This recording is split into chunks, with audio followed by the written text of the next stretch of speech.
بسم اللہ الرحمن الرحیم۔ السلام علیکم 12 اسٹوڈنٹ۔ آج کا ہمارا ٹاپک ہے مسلم ایڈونٹ۔ آج ہم اس لیکچر میں اسلام برصغیر میں کیسے آیا کے بارے میں بات کریں گے۔ جیسا کہ ہم سب جانتے ہیں کہ آج سے 1450 سال پہلے ہمارے پیارے نبی حضرت محمد مصطفیٰ صلی اللہ علیہ وآلہ وسلم نے نبوت کا اعلان کیا۔ آپ صلی اللہ علیہ وآلہ وسلم کے دور سے پہلے جو عرب کا جو دور تھا اس کو ہم ایج آف اگنورنس کہتے تھے، لیکن جب آپ صلی اللہ علیہ وآلہ وسلم نے ختم نبوت کے جو تاجدار تھے، جب آپ صلی اللہ علیہ وآلہ وسلم نے نبوت کا اعلان کیا تو وہاں کا جو معاشرہ جو پہلے اپنی بیٹیوں کو زندہ دفن کر دیتا تھا نا، وہی معاشرہ ہیومینٹی کی طرف چلا گیا، وہی اخوت اور بھائی چارے کی جانب چلے گئے۔ ہمارے پاس نمبر آف ایگزامپلز ہیں۔ تو اٹس مین ڈیٹ کہ مسلمانوں کے اخلاق، مسلمانوں کی اخوت، بھائی چارہ، ان تمام کی تمام چیزوں کو دیکھ کر دوسری قوموں نے اسلام لانا شروع کر دیا۔ جوک در جوک دوسری قومیں اسلام کے دائرے میں داخل ہونے لگیں۔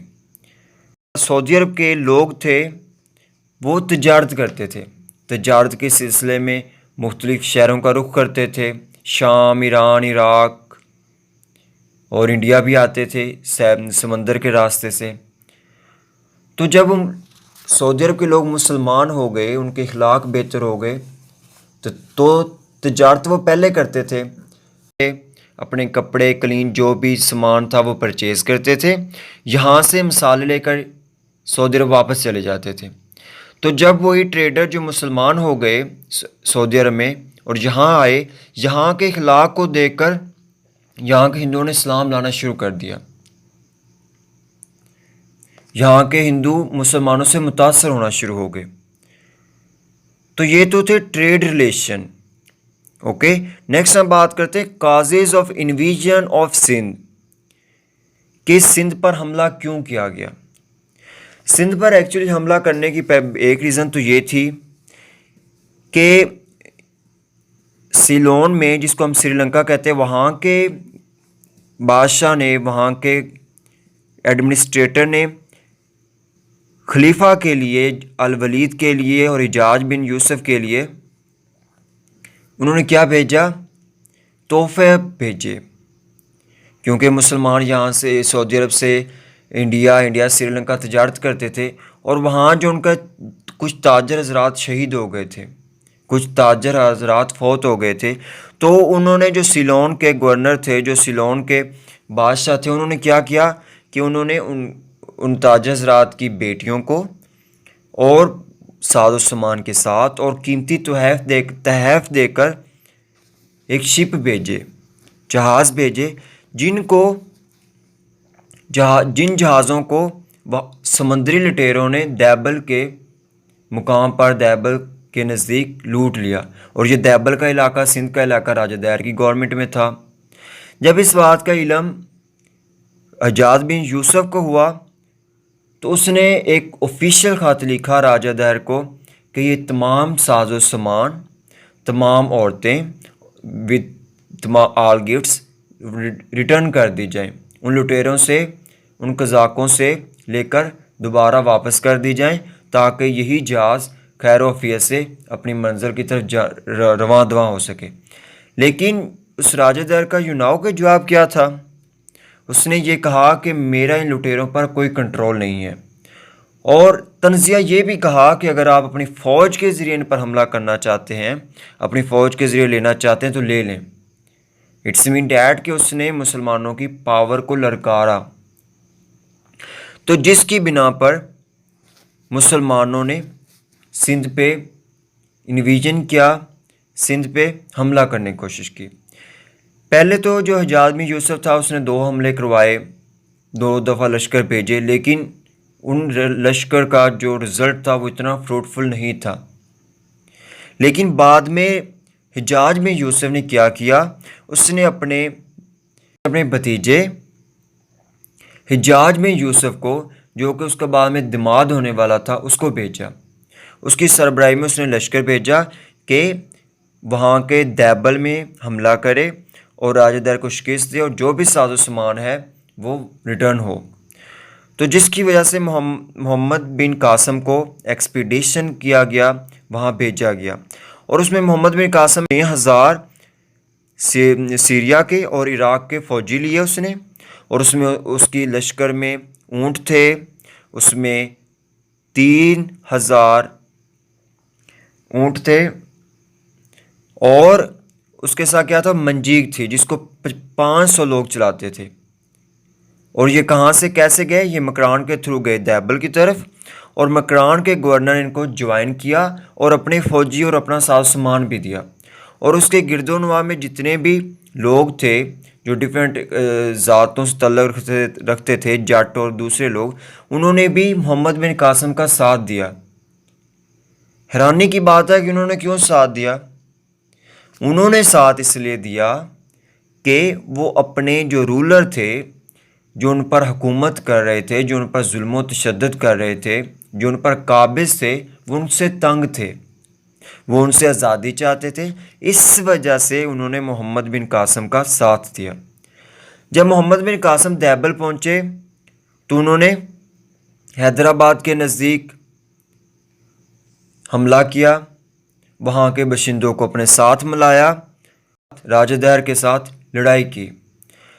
راجہ دیر کو 6 دنوں بعد شکست ہوئی، جس میں راجہ دیر کو شکست ہوئی، راجہ دیر کو قتل کیا گیا، جس کے بعد محمد بن قاسم آگے کی طرف پروسیڈ ہوا۔ محمد بن قاسم نے آگے راوی کے دریا کے کنارے بھی اس نے اپنا لشکر لنگر انداز کیا، وہاں کے لوگوں کو شکست دی، وہاں کا قلعے کو ختم کیا، اور اس کے ساتھ محمد بن قاسم نے اس کے گرد و نواح میں جتنے بھی علاقے تھے ان کو وہ فتح کرتا گیا، اور بالآخر اس نے سندھ کو فتح کر لیا اور سندھ میں انویژن کر لیا۔ سندھ کے جتنے بھی گرد و نواح میں علاقے تھے ان کو فتح کرتا ہوا آگے بڑھتا گیا۔ تو جب محمد بن قاسم نے سندھ کو فتح کر لیا، وہاں گورنمنٹ ایڈمنسٹریشن سٹارٹ کر دی، وہاں اسلامی شرعی حکومت قائم کی، لیکن اس کا ایک پازیٹیو اسپیکٹ اس کا یہ تھا، اس نے ریلیجس پر آزادی دی، یعنی جو مسلمان ہے وہ اپنے مذہب کے مطابق رہ سکتا ہے، اور جو ہندو ہے وہ اپنے مذہب کے مطابق رہ سکتا ہے۔ اس نے لہٰذا ہم کہہ سکتے ہیں کہ اسلام تلوار کے زور پر سب کانٹیننٹ میں نہیں آیا۔ یہاں ایک بات کی جاتی ہے کہ جو محمد بن قاسم تھا اس نے تو حملہ کیا تھا اٹس مین ڈیڈ کے تلوار کے زور پر، اس نے حملہ کیوں کیا تھا یہ بھی ایک سوال ہے۔ اس نے حملہ اس لیے کیا تھا کیونکہ راجہ دار نے انکار کیا تھا کہ میں ان سمندری لٹیروں قزاقوں سے آپ کا سامان واپس نہیں دلوا سکتا، یہ میرے بس کی بات نہیں۔ تو جس کی بنا پر محمد بن قاسم نے سندھ پر حملہ کیا اور اس میں راجہ دیر کو شکست ہوئی، پھر وہاں مسلمانوں کی گورنمنٹ آئی، سندھ میں ایڈمنسٹریشن ہوئی۔ لیکن پولیٹیکل سازشیں اس وقت بھی تھیں۔ اس وقت جو نیو خلیفہ بنے وہ سلیمان تھے، اور وہ حجاج بن یوسف کے ایک دشمن تھے، یعنی ان کے خلاف تھے۔ حجاج بن یوسف کو فوت ہو گیا یا قتل کر دیا گیا، جس کی بنا پر محمد بن قاسم کو سب کانٹیننٹ سے واپس بلایا گیا۔ واپس بلانے کے بعد ان کو ایک سازش کے تحت ان کو زندان میں ڈال دیا گیا، اور وہاں ان کی ڈیتھ ہو گئی، امیچیور ڈیتھ کروا دی گئی ان کی۔ تو اس طرح محمد بن قاسم کو شہید کر دیا گیا تھا۔ آگے ہم بات کرتے ہیں ایڈمنسٹریشن آف سندھ کی۔ محمد بن قاسم نے میں پہلے آلریڈی بتا چکا ہوں کہ وہاں ایک اسلامی گورنمنٹ کا نفاذ کیا، وہاں سے جو لوگ تھے ان سے جزیات وصول کیا گیا، ان سے ٹیکس لیا گیا، ان کو اپنے مذہب کی مکمل آزادی دی گئی، اسلام کے مطابق منورٹیز کا خیال رکھا گیا، دوسرے غیر مسلم کا خیال رکھا گیا، ان کے جان و مال کی تحفظ کیا گیا۔ تو اس طرح ایڈمنسٹریشن سندھ میں ایڈمنسٹریشن آئی، ایڈمنسٹریشن سندھ میں چلی، مسلمانوں کے مطابق وہاں ہوتے رہی۔ محمد بن قاسم کے بعد محمود غزنوی آئے۔ محمود غزنوی نے 17 حملے کیے، اور 17 حملے جو سب کانٹیننٹ میں تھے وہ کامیاب حملے تھے۔ محمود غزنوی کے بعد خسرو ملک آئے جو کہ لاسٹ غزنوی تھے۔ ان کے بعد غوری کا خاندان آتا ہے۔ غوری کے خاندان کے بعد بابر آئے، بابر جو کہ مغل امپائر کے فاؤنڈر تھے، اور وہ افغان رولر تھے، یعنی افغانستان سے وہ سب کانٹیننٹ پر انہوں نے حملہ کیا اور وہاں اپنی حکومت قائم کی۔ اٹس مین ڈیٹ کہ انہوں نے غوری سلطنت کو یا غوری خاندان کو شکست دے کر سب کانٹیننٹ میں اپنی حکومت قائم کی۔ اس کے بعد جو اہم مغل امپائر کے بعد تو ہم سب جانتے ہیں کہ جو مغل خاندان تھا ان کو شکست ہوئی، 1857 میں جنگ آزادی ہوئی، تو برٹش گورنمنٹ نے، جو برٹش پیپلز تھے، جو برٹش رولر تھے، انہوں نے سب کانٹیننٹ میں رول کیا۔